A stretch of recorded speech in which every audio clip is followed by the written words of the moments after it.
What up, brothers? It's Clip King returning for a new review on a figure that's just recently been released. It's the Iron Man 3 Mark 39 outfit, Star Boost. Anybody familiar with my channel will know I unboxed this figure last night, and I'm going to crack on, try and get it reviewed tonight. I do want to bring this review in quite short, I've got to be honest, simply because time's a premium this week and I don't want to hold this figure for that long that Bruce never gets to see it. So I'm going to roll straight on. I'm going to get the cuts I need, try and get it uploaded through the night, and I hope you all enjoy it. So, like I've just mentioned, Bruce Hodge, I'd like to thank him for basically sponsoring this review. It's his figure, he bought it directly from Budget Stock. The figure is available through Budget Stock if you care to pick one up yourself. I'll talk about how I consider the value and all the extras and everything. It will be fully scored up, but like I said, thanks to Bruce for letting me see the figure. It is always nice to see a figure. If I choose to buy it or not, it's nice to know that there's not a great deal that's passing me by. So massive shout out to Bruce, and also Budget Stock. Anthony Sang over there in Hong Kong can get hold of these figures. Do check out both of them's YouTube channel, and also Adam on Facebook if you haven't already. They're in the main communities that I circulate in, so they are both great guys. Get to know them, brothers. Right, rolling on to the review. I'm going to start with source material like I normally do, and I'm going to basically say, if you want to know my thoughts on this, basically go to any of the House Party Protocol Iron Man figures that we've had. So Silver Centurion, Peacemaker, the Mark 42, any from Iron Man 3 basically. I always give it a 3 out of 5, and that's not going to change, simply because I think the villain was a little bit weak. I think there's a little bit too much Tony Stark in the film and not enough Iron Man. I also think they didn't fully introduce the new Iron Man suits and told us what they did, why they were different, is there any need for 42 different marks. So I think that were a missed opportunity. I always say it to the point where you're probably sick of hearing it and I'm sick of saying it. So all I want to say is on source material, I'm giving it a 3 out of 5. Just to give you a quick look, I've just got him pretty much gliding in space, using his hands as the repulsor to guide him. Obviously he would have foot blasters. He's slightly leaning forward and looking pretty fresh. He has got the head plate on that does show the eyes. I will obviously show you the light up features shortly, but yeah, there'll be no stone unturned. Just rest assured, when you're with Uncle Clipper, you're going to find out everything you need to know. So let's move on to the packaging. So let's roll on. Looking at the packaging, I think you've probably all seen this box before. If you've any interest in this figure, you check them out early on Facebook, just like I do. The box is pretty much colour coded to the colour of the figure. So we're talking sort of the charcoal colour, the whites of the suit, and then the gold highlights. Really nice looking artwork on the front. It is a wrap around picture, so you see down the left side, you would see his other arm. Very little artwork on the back, so I'm not even going to bother to show you. And I will just say it is pretty standard card on a shoebox style design. Pretty much what we see with most the Marvel figures now. Looking at the inlay slip, and again, zoom in, the House Party Protocol, sir. Pretty much just the launch scene from Iron Man 3 where all the various suits fly out to help him. So I think that's the theme that Hot Toys are going with all these different Mark suits, and the Hot Toys collectors are loving it. Everybody else is pretty much tired of it. But for the packaging, nothing out of the ordinary. I will just tell you, inside there is 2 layers of plastic clams to house the figure on the top with the hands, and underneath would be the batteries and the stand and the flight pole. So like I said, nothing we've not seen before at this point. So for the packaging, I'm just going to give it straight down the middle, 3 out of 5. Right, moving on to likeness. And before I move in and we talk about the facial sculpt, I will tell you, and I'll be honest, I can't even remember seeing this armour in Iron Man 3. I've probably watched the film completely, probably 2-3 times, and I do always check back, look at some clips when I'm getting ready for a review. I find it very, very hard to find. Does that take away me liking for this figure? I'd say probably not. I like this figure simply because the colour code and the design of it. So I'm not the sort of reviewer, and you probably know this, who's going to sit there and look through books of armour and try and pause it on a scene to look if it's accurate or to see if the head sculpt looks bang on sort of thing.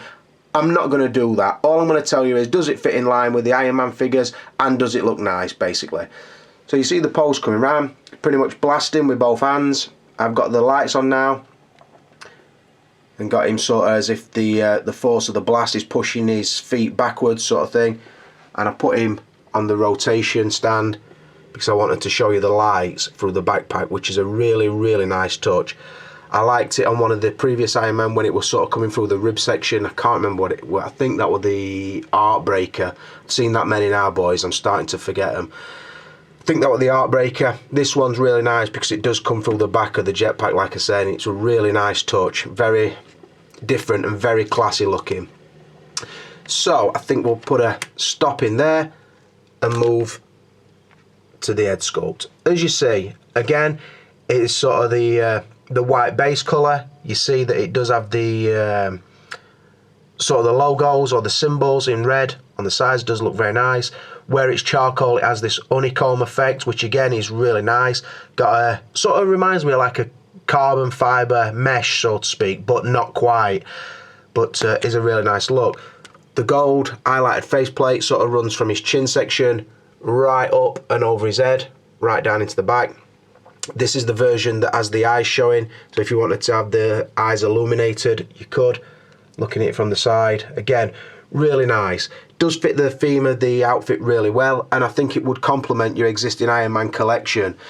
Now, bear in mind as well, and I'm probably not going to tell you this, most people who are not massive Iron Man fans, they would probably be interested to see this, but it's not going to be a figure that they're going to rush to buy, I wouldn't think. So you're pleasing some of the market, but not all of the market. So I'm thinking, are the Iron Man fans going to be pleased to spend this money on it? And I would say yes. It is one of the nicest I've seen, and the head is a lot to do with that. Again, it's not just the standard Iron Man design helmet, which would sort of cut away and go to another colour, sort of ear and ear. This has got the gold plate that runs all the way over. Another piece that they did add is the all gold piece, and I referred to it as the Daft Punk head sculpt, which is what it reminds me of when it's on the figure, because there's no eye slits, although you can see the sculpt does show where the eye slits would be, but this is probably deep space version. Again, does look nice, but it does definitely remind me of Daft Punk, and it's pretty much when you put it on, you click it in at the front, which is sort of the mouth area, at this nipple at the front, and then you sort of drop it in and click it in at the back. The battery casing is underneath this section, and the switches also, so it's going to be a little bit niggly to swap the pieces on and off. Do I like the likeness? Yeah, it's eye-catching. Is it amazing? It's probably, I'd say it's nothing we haven't seen before, but like I said before, it will complement your existing Iron Man collection. So on the likeness, I'd be happy to give it probably a 4 out of 5 and tell you guys that have been waiting for it, I don't think you'll be disappointed. So again, we'll just see it go around. Quite like that pose. Do like the lights in the jetpack. But now we're going to roll on to the outfit, and I think we'll probably do the articulation in this as well.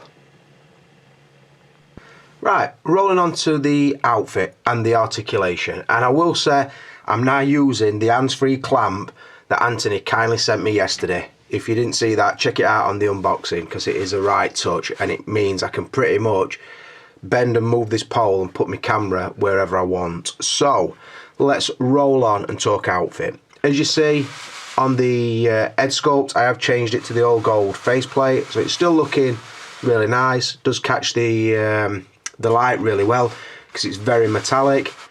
Just show you going all the way around. You see the cutaway sort of on this part of the head, where you can use your fingernail, or it does come with a plastic, one of them little plastic clicker things that you break the pop the pieces on and off with, so you can remove it with that. But I will say they do go on and off quite nicely. So yeah, I will show you the articulation of the head. It goes down pretty far, so it would go all the way down to there.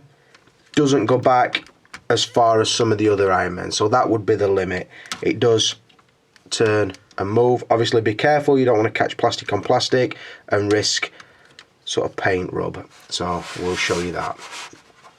Because of all the bulk here and here, you think it would lose articulation. That's not the case at all. The articulation is really, really good, simply because these two oversized flaps sort of spring loaded on top of the arms and do go out sort of like beetle wings, do move really nicely.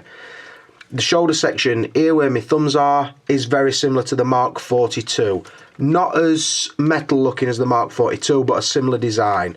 Also they're in a barrel on his shoulder, so they come out and forward, so instead of just pulling straight out like that, they rotate out. Pretty similar to something like Robocop does. You can obviously move the shoulder up and down, not too far because you would have to sort of move the pads down. I can't really explain it. You would sort of need to move the arm like that. Get me? So it would move to that. Obviously you're going to see more of this. There is rotation in the upper bicep. As you can see, this is very tight, and bear in mind it is Bruce's, so I don't want to start fucking about with it too much. I'm just showing you. So if we move that in and down. So yeah, good articulation there.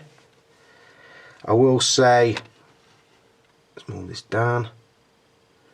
The ab section does pop up, and I will say all these pieces here, they're like floating pieces on his body. Really nice, spring loaded. Look at that one. Pushes nearly all the way in. So you can get a decent crunch forward and back. Good rotation, as you see. Not too bad. And I will also just show you. Let's get it off here, in fact. Let's get it off here for a minute. These sections here, these plates, they do move really nicely because when you're bending and moving it, they do sort of fold up and out of the way. Really, really good. Same with the pieces in here and in here. So it does make the articulation better than you would expect. Same on the arm, double bend elbow, so it will bend at the top and then there to get you sort of bend in that region. Again, really nice. Articulated hands would be one of the 3 sets that you get, which is nice. I'll move this down and out of the way. I will show you that inside here, which just sort of pulls out like that, and then it's on a catch like that, what tucks in. Inside there is the battery case and the switch. So that's quite easy to get to. I'm not put that back on now, I'll do it in a minute. So again, nice touch. Round the back, the switch for the lights for his chest and his backpack is inside here, and you just pop that out like so. Again, it just swings out. The switch is there, so it brings the lights on there and there. And round the front, again, really nice touch. So we'll take that off. Again, to put that back in, you just push the 2 prongs up into that hole and click it into position. Again, nicely done. Now, if we look, I'll just sort of bring his arms up a touch. The legs, right. I've seen legs like this before on the Silver Centurion, and what it is, inside the hip joint, there's a sort of collapsible, not a collapsible, but a movable axle, let's say. So it will push right up into position like that to show very little gap, but it will also, if you hold the pelvis, put your thumb on his prick, so to speak, hold on to his thigh, the axle will drop down on that side and also drop down on that side, which then allows him to kick further forward. Again, it's probably better that you drop the axle down, because if you don't and you're going to try and be bending the leg forward, you're going to be rubbing the paint here against the pelvis here, so be very careful with that. For sideway articulation, it's got this really nice looking spring loaded hip section, so it will push up and out of the way, but then it clicks back in. Can you see? Spring loaded, very nice. Nice engineering and work all together, Hot Toys, well done. The oversized knee pads, as you see, his knee pretty much goes all the way up his leg, but when you bend his leg, it will bend there and then bring that round, so you get a nice bend on the leg. That will then is also split into 2 points, as you can see. So again, nice articulation through the leg. that back. Everything seems to fit really nice as well. I will say it does feel a little bit plasticky, but that might be because I've seen the Mark 42. So that's why I might be getting this. But I will say, comparatively speaking to some of the other Iron Men that are not die-cast, it does work really well. Now looking at his foot motion, just put a little pause in there just to get the new shot. The feet will move forward and back. As you can see, this section moves, this section moves. The toe section will move backwards and forwards. Tiny little bit of pivot on the ankle. Like I said, when it moves, it cleverly moves the padding section out of the way. Only one little niggle or nitpick on this suit for me. I expected it to be a bit of a nightmare to pose, but it's not. Only nitpick I've got is this. Now, normally you get a different style guard here. You'll know there's like normally one that's bent back on itself. With this one you don't get it. So when you've got the repulsor hands on, just pop them out, that would bend back like that, so you don't need another repulsor. That one moves freely. Only niggle, and it's probably just on this one, is that is very, very loose inside there. So look, that's the only niggle, and like I said, that is probably just this one. But I thought it would be worth mentioning it because, like I've said, I've got to send this off to Bruce, and I didn't want to either try and cover anything up or not mention anything. The other one is fine. It bends back and will go with the repulsor blast hand really nicely. But this one just feels very loose, and it's sort of when I had the repulsor hands up like that, it's sort of trying to move around here. So that is the only little nitpick with the suit at all. But all in all, really nice. It looks good, and on the outfit I would probably give it a 5 out of 5 because it is really, really eye-catching. Again, something I didn't mention. Here, the intake points, it says here, intake, and it's sort of got like a dusty look, like it's been sucking in air, and I think that is really, really a right touch for Hot Toys. Just the little details are what I love. So yeah, on the look and the design, the outfit, I'd give it a 5 out of 5. On the articulation, if I'd not seen the Mark 42, I would probably have given this a 5. It's just that the Mark 42 is slightly better in every area. So on this one, I'm only going to give it a 4, which is reasonable. And I would say, possibly after the Mark 42, this might be my favourite Iron Man. Be close between this and the Mark 4. But it has been nice to see, and it's nice to give you 2 good scores on outfit and articulation. Like I said, a 5 for outfit and a 4 for articulation. Right, moving on to extras and probably value as well, because they sort of go hand in hand. So, looking at the figure firstly, pretty much gone for a pose where he's floating around in space, he's lost power, he's just like nice and bumbling around, can't get to where he wants to go, so to speak. That's the look I went for. Hands clenched, plenty of tension. Yep, looking pretty nice. Got him on the flight stand. Now, what does he bring? Not much, basically, so let's rattle through it. You get the dynamic flight stand with the standard House Party Protocol Iron Man stand. Doesn't light up, so don't expect it to. It pretty much just is weighted enough to hold the figure in a flying position.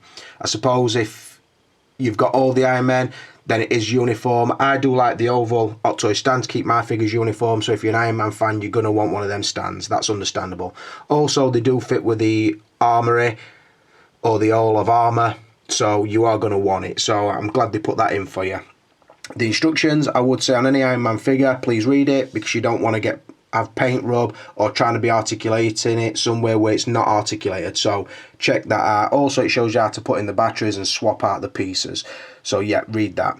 It comes with the batteries, all the batteries you would need, and this little tool sort of for clicking off the panels that you need to remove. I have put the batteries in this one, and I will be leaving them in for Bruce. A replacement faceplate. Like I said, it is bigger than a standard Iron Man faceplate. It does go right to the back of the head. This is the one, obviously, that the eyes would light up. Nice. And then he's got the articulated hands on. He came wearing a set of fists. Again, nice paintwork on these. White with the sort of the charcoal and the gold highlights. Do look really nice. So fit really nice with the figure. So that is it. So what can I give it? If it had just brought hands, I'd give it a 1. It basically just brings a faceplate and a dynamic stand. I've seen that stand before. I think they're lazy because they don't light up. So I'm only going to give it a 2 out of 5 for extras. I think you'd pretty much been expecting me to give that, so I'm going to do what you'd expect me to do. Value. Nah, another massive knock on this figure. It's a nice looking figure. It's not a key character. It's not a must-have figure. If you're an Iron Man fan, you're going to want it and you're going to get it. But I bet there's still a part of you that resents having to pay in the region of £250 for a really, really secondary armour. That would be the case, and that would be the reason that I wouldn't collect all these Alls armour. I don't see value for money or bang for the buck. Apart from the 42, like I said, until that's been bettered, that will be the one I keep. So, like I said, it did come from Anthony. He doesn't set the price. Obviously, he's got to put the shipping on. He does put a small finder's fee on, but this got released at a premium price. So to get it from there to England, you're looking at region of £250. I don't know the definite price that Bruce paid. All I know is when Anthony gave me the price, that made me decide that I didn't want one myself. You've known before that I will sort of buy figures to review them and sell them on, but when a figure is this high priced, it doesn't leave me no wiggle space. And by that I mean, I'm sort of scurrying around trying to make my money back, because on top of that I've got to put shipping from me to the person who's buying it from me. So it makes the figure really, really expensive. And like I say, it kills the value for me. So I'm going to be honest and say I'm sure Bruce is going to love it, but for me the value would only be a 1 out of 5. It's way, way, way overpriced. For me, it's probably 80. Yeah, I would say fair. £80 overpriced, and that's what I honestly feel. So value would be a 1 out of 5. The total sum for this figure is 22 out of a possible 35. Some of you will look and say, fucking hell, Rick's killing these Iron Mans. They're not scoring, no. But how can I score them anything different? I've seen better Iron Man boxes. I've seen better Iron Man figures. I've seen the die cast. I've seen them with more extras, battle damage parts, head sculpts. So I'm scoring them as fairly as I can. I'm not saying they're bad figures, because they're not. Most of them aren't. Apart from Peacemaker, I would say that were a pile of shit. But a lot of them, the Python, the Heartbreaker, a lot of them are really, really nice figures, and much respect to you lovers of Iron Man if you can get them all. But like I said, I score them as I see them, and I see that they're only worth a 22 out of 35. So I hope I've brought that in less than half an hour. I'm going to get this packaged up now, get it sent off to Bruce. Thanks again, brother, for letting me see it. Thanks, Anthony, for sending it out so fast. For now, this is Uncle Clipper and Star Boost Iron Man, and we are out of here.